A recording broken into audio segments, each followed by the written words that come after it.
نماز ایک بہت اہم عبادت ہے. ایک شخص کی نماز اس کی دنیا اور آخرت دونوں کی کامیابی کا ذریعہ ہے.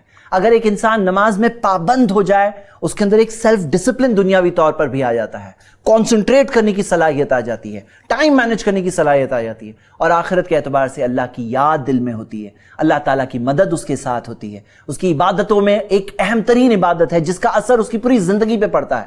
اور میں آپ سب سے ریکویسٹ کروں گا اپنے ایٹیٹیوڈ کو یہی رکھیے, جو بات قرآن و حدیث کی دلیل کے ساتھ آپ کے سامنے آ جائے, اب یہ مت سوچئے کہ مجھے یہ بات نہیں پتا تھی تو ابھی بھی میں پتا نہیں کرنا چاہتا, ابھی تک نہیں جانا تو ابھی بھی میں جاننا نہیں چاہتا. کبھی ایسا مت سوچئے.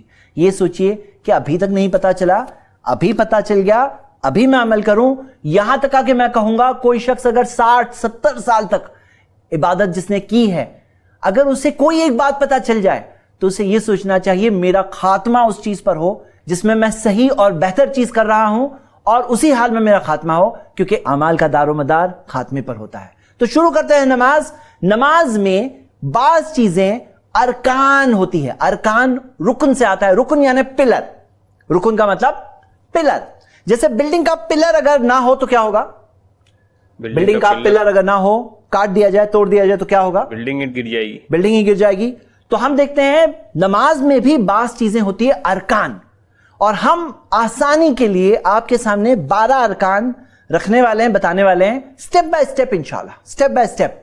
تو ارکان جب آئیں گے میں آپ کو بتاؤں گا. میری کوشش یہ ہوگی انشاءاللہ یہ پروگرام دیکھ کر آپ ختم کریں گے یہ سیریز, تب تک آپ کو انشاءاللہ سارے کے سارے ارکان یاد ہو جائے, سارے کے سارے واجبات یاد ہو جائے. جو ہم نے سٹڈی کیا تھا 6 شروط نماز کے, امید کرتا ہوں آپ کو آلریڈی یاد ہوئے ہوں گے انشاءاللہ. آئیے آگے بڑھتے ہیں. تو نماز کی شروعات ہم کرنے والے ہیں ایک رکن سے, ایک پلر سے. کیا پلر ہے وہ آپ کو پتا ہے؟ سب سے پہلے تکبیر. تکبیر تحریمہ, بالکل صحیح جواب. تکبیر تحریمہ کسے کہتے ہیں؟ اللہ اکبر کو کہتے ہیں. اللہ اکبر کہنا. اور تکبیر تحریمہ کو تکبیر تحریمہ کہتے ہی اس لیے ہے کہ اس کے بعد میں ساری چیزیں حرام ہو جاتی ہیں. مطلب کیا تکبیر تحریمہ کہنے کے بعد آپ کوئی کام کر کے آ سکتے ہیں؟ کوئی چیز کر سکتے ہیں, کوئی فون اٹھا سکتے ہیں, کسی سے گفتگو کر سکتے ہیں, کھانا کھا سکتے ہیں, بات چیت کر سکتے ہیں؟ نہیں کر سکتے. کچھ نہیں. تو وہ سب چیزیں کیا ہو گئی؟ حرام ہو گئی. یہ تکبیر سے کیا ہوتا ہے؟ ساری چیزیں کیا ہوتی ہے؟ حرام ہو جاتی ہے. نبی صلی اللہ علیہ وسلم نے کیا فرمایا؟ مفتاح الصلاۃ الطہور, نماز کی چابی پاکی ہے, پاکیزگی. وتحریمها التکبیر, حرام کرنے والی چیزیں تکبیر ہے. جو تکبیر تحریمہ سے ساری چیزیں حرام ہو جاتی. وتحلیلها التسلیم, حلال کرنے والی چیز کیا ہے؟ سلام ہے. سلام پھرتے ہیں تو ساری چیزیں جو حرام ہو گئی تھی پھر سے حلال ہو جاتی ہے. تو تکبیر تحریمہ پہ ہم آئے. اور بہت سارے لوگوں کو میں نے سوال ایک بار پوچھا تھا, میں کورس آن لائن بھی پڑھاتا ہوں, میں نے پوچھا کہ ذرا یہ بتاؤ کہ کیا چیز کے بعد ساری چیزیں حرام ہو جاتی ہے؟ پہلا آپشن وضو کرنے کے بعد, دوسرا آپشن نیت کرنے کے بعد, کہ وضو کیے اس کے بعد سے سب چیزیں حرام ہو جاتی, کیا بات چیت وغیرہ, یا نیت کرنے کے بعد, یا تکبیر تحریمہ کہنے کے بعد. تو بہت سارے لوگوں نے وہ 2 رانگ آپشن بھی چوز کیا تھا. تو حرام کرنے والی چیز کیا ہے؟ تحریمها التکبیر, یہ تکبیر جو ہے یہ ہے حرام کرنے والی چیز. تکبیر تحریمہ کے بعد کیا؟ رفع الیدین, ہاتھوں کو اٹھانا, یعنی کہ تکبیر کے ساتھ میں یا تھوڑا آگے یا پیچھے رفع الیدین کرنا, ہاتھوں کو اٹھانا. رفع الیدین کے متعلق بہت ساری حدیثیں ہیں, وہ ساری حدیثوں میں سے میں اس حدیث کو آپ کے سامنے پریزنٹ کرنا چاہتا ہوں. حدیث آپ کی اسکرین پر ہے, آپ دیکھ سکتے ہیں. نافع جو تابعی ہے وہ بیان کرتے ہیں عبداللہ ابن عمر صحابی رسول, ان کے متعلق رضی اللہ عنہما, کہ انہوں نے نماز پڑھی, کبرا یعنی تکبیر تحریمہ کہی, ورفع یدیہ, اور ہاتھوں کو اٹھایا. وَإِذَا رَكَعَ, جب رکوع کیا تب بھی رفع یدیہ, اپنے ہاتھوں کو اٹھایا. وَإِذَا قَالَ سَمِعَ اللَّهُ لِمَنْ حَمِدَهُ, جب کہا سمیع اللہ لمن حمدہ رفع یدیہ, تو اپنے ہاتھوں کو اٹھایا. وَإِذَا قَامَ مِن رَكْعَتَيْن رفع یدیہ, جب 2 رکعتوں سے کھڑے ہوئے تو پھر سے رفع الیدین کیا, ہاتھوں کو اٹھایا. وَرَفَعَ ذَلِكَ ابْنُ عُمَرَ إِلَى النَّبِي صلی اللہ علیہ وسلم, ابن عمر نے اس چیز کی نسبت نبی صلی اللہ علیہ وسلم کی طرف کی, یعنی کہ کہا کہ نبی صلی اللہ علیہ وسلم نے ایسے کیا.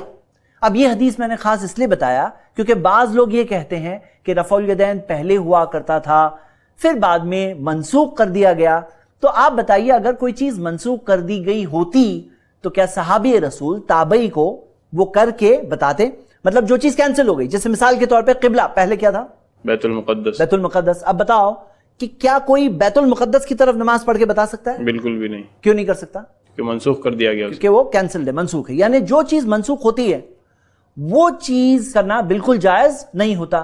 تو اگر یہ منسوخ ہوتا، رفع الیدین کرنا اگر کینسلڈ ہوتا، منسوخ ہوتا، کینسل ہو گیا ہوتا، جیسے بیت المقدس کینسل، اب صرف ہمارا قبلہ کیا ہے؟ مسجد حرم مکہ. تو ابھی کوئی بیت المقدس کی طرف، جیروسلم کی طرف نماز پڑھ سکتا ہے؟ نہیں پڑھ سکتا، کیونکہ وہ منسوخ ہے. تو اگر یہ منسوخ ہوتا تو صحابی رسول تابعی کو بالکل کر کے نہیں بتاتے. اس سے کیا پتا چلتا ہے؟ اسے کیا پتا چلتا ہے؟ یہ منسوخ نہیں ہوا ہے. نہیں ہے. ہاں، منسوخ نہیں ہے. اچھا، لوگ اس بارے میں ایک سٹوری بولتے ہیں، اور یہ سٹوری آپ کو کوئی صحیح حدیث میں تو ملے گی نہیں، ضعیف حدیث بھی نہیں ہے، بلکہ موضوع حدیث بھی اس بارے میں نہیں ہے. یعنی گڑی ہوئی حدیث میں بھی یہ سٹوری نہیں ہے جو لوگ بیان کرتے ہیں. اس سٹوری میں لوگ یہ بتاتے ہیں کہ وہ زمانے میں لوگ اپنے بغل میں بت رکھ کے آیا کرتے تھے. بت یعنی مورتیاں وغیرہ رکھ کے آیا کرتے تھے. تو نبی صلی اللہ علیہ وسلم نے فرمایا کہ رفع الیدین کرو، تاکہ رفع الیدین کرنے سے، سٹوری والے کہہ رہے ہیں یہ، رفع الیدین کرنے سے وہ بت گر جائے. اب میرے پاس یہاں ایک چھوٹی سی ڈبی ہے، کوئی بت نہیں بلکہ ایک چھوٹی سی ڈبی ہے. آپ ذرا یہ اپنے بغل میں رکھ کر ابھی رفع الیدین کرو. دیکھ رہے ہیں آپ لوگ؟ رفع الیدین کرنے سے کیا وہ ڈبی گر رہی ہے؟ اچھا ذرا ایسا کرو اور ایک بار کرو، نیچے کر کے پھر سے کرو. دیکھ رہے ہیں آپ لوگ؟ یہ دیکھیے یہیں پہ ہے، کچھ نہیں گر رہی ہے. ذرا ایسا کرو، 4-5 بار کرو، فٹافٹ، فاسٹ 4-5 بار کرو. گر رہی ہے. اور یہ تو چھوٹی سی ڈبی ہے، ٹائٹ ہو گئی ہے، اور بلکہ ٹائٹ ہوتی جا رہی ہے. اور بلکہ اگر کوئی مورتی بڑی ہوتی تو اور گرنے کے کم چانسز ہوتے ہیں. آپ خود سوچو اس سٹوری کی کیا حیثیت ہے. اور ذرا یہ بھی سوچو کہ اگر کسی کو لانا ہوتا تو کہاں رکھ کے آنا زیادہ ایزی، مطلب کہاں رکھ کے آنا زیادہ ایزیئر ہے؟ آپ سوچو، کسی کو لانا ہوتا تو کہاں لاتا؟ کوئی جیب میں رکھ کر لاتا. جیب میں لے. اب جیب میں رکھو تو کوئی وہاں پہ رکھتا، یہاں یہ بغل میں رکھ کے لانا. اور یہ سٹوری جو بیان کرتے ہیں یہ بالکل فیک سٹوری ہے. آپ سوچو، صحیح بخاری کی حدیثیں، ثابت شدہ حدیثیں، وہ سب صحیح حدیثیں ایک گڑی ہوئی سٹوری سے منسوخ ہو جاتی ہے. یہ کون سا اپروچ ہے؟ یہ کون سا انصاف؟ یہ کون سے اعتدال کی بات ہے؟ بلکہ یہ سٹوری کوئی صحیح جگہ پہ تو نہیں ہے، بلکہ بعض ایسے لوگ جو صحابہ سے نفرت رکھتے ہیں، غلط عقیدے کے لوگ ہیں، وہ لوگ ایسی سٹوری بیان کرتے ہیں اور دوسرے لوگ بھی یہ بیان کرنے لگے. تو اس چیز کی کوئی حیثیت نہیں ہے. یہ چیز کی وجہ سے ہمیں سنت سے دور نہیں رہنا چاہیے. اگر آپ اس بارے میں اور سٹڈی کرنا چاہتے ہیں تو امام بخاری نے کتاب لکھی ہے جز رفع الیدین. یہ کتاب عربک میں ہے اوریجنل، آپ وہ کتاب پڑھ سکتے ہیں. اس کا اردو ترجمہ اور شرح شیخ زبیر علی زئی نے کی ہے. یہ کتاب ہے، آپ دیکھ سکتے ہیں. یہ کتاب آپ i+TV اکیڈمی میں کورس کے اندر جا کے ڈاؤن لوڈ بھی کر سکتے ہیں. اگر آپ اور سٹڈی کرنا چاہتے ہیں اور تحقیق کرنا چاہتے ہیں تو ضرور اس کتاب کو پڑھیے. آئیے ہم آگے بڑھتے ہیں. ہاتھوں کو جو اٹھانا ہے رفع الیدین میں، تو کہاں تک اٹھانا ہے؟